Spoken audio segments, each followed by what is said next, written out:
Today we're going to play off of Tim's part 2 from the prior weeks, digging into 2 different charts that are going to tell you why we stay diversified and why it may seem that we're slow to react during times of unrest.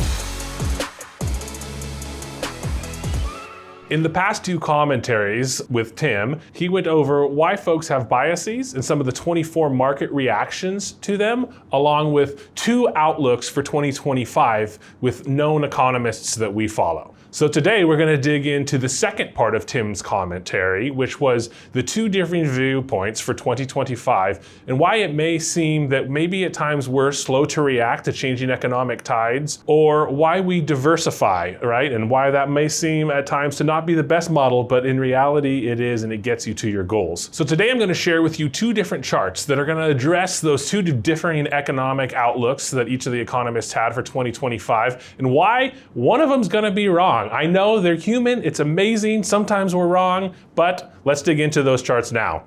So the first chart that I'm going to share with you might look like something that was hanging on the back of your grandmother's rocking chair when you were a kid. We call it a quilt chart. But if you look a little more closely at this quilt chart, you're going to see that there is numbers and names associated with them. What this quilt chart represents is different asset classes that make up the market, right? A lot of the time when we hear the terms the market did X or the market did Y, people are looking at the US stock market, and that is one market, but there's international markets, there's emerging markets, there's a lot of different markets that we're talking about. So this specific chart is meant to give you an example of a lot of the markets that we are going to allocate to as a financial advisor.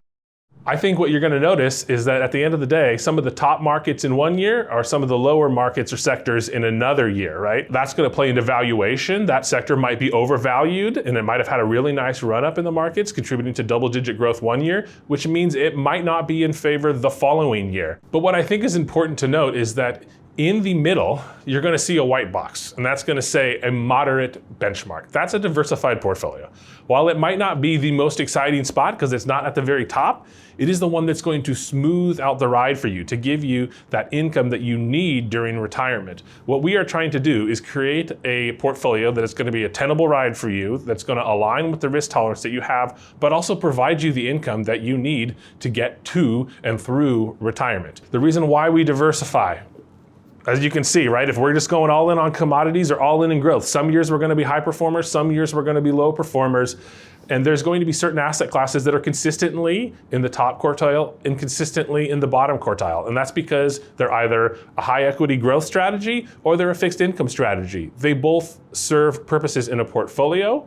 Lower growth, lower volatility. Higher growth, higher volatility. Compliance is going to want me to say generally. So generally, there's your disclaimer, compliance, is going to be higher growth, lower growth. Fixed income obviously didn't do great in 2022 with the raising of interest rates, because fixed income, think of that as bonds, are things that are going to be tied to interest rates. So Fed raises rates, bonds get hammered. Second chart is from our friends at First Trust. They put out amazing charts, so does JP Morgan, if you ever want to dig into it. But this chart shows you basically some of the biggest catastrophes that we've experienced in the US going back to 1970, right? We commonly hear this time is different, right? And you're right. It's always different. It is always different. The catalyst for the reaction is always different. But the really interesting thing is that the market reaction is very similar. We might have a massive sell-off in the markets, but it has always rebounded.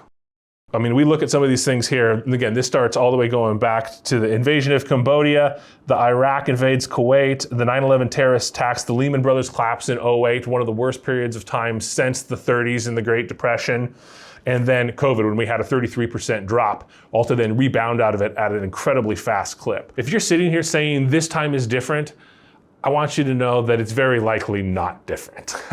Again, the catalyst for the reaction is different, right? And this is why we might be slow to react in periods where we see perceived unrest, right? We want to make sure that we're getting the full extent of the data and the facts that are coming in so that we can go and make a trade that's going to best suit our clients and their particular needs for retirement. Our desire at the end of the day is always to be the steady captain of your ship based upon whatever course you're going to be sailing. So if you ever have questions about what's happening in your portfolio or concerns, please reach out to us. We are here to help. We want to make sure that you're comfortable with the ride that you're experiencing in your portfolios and ultimately get you to your final destination. Have a great weekend.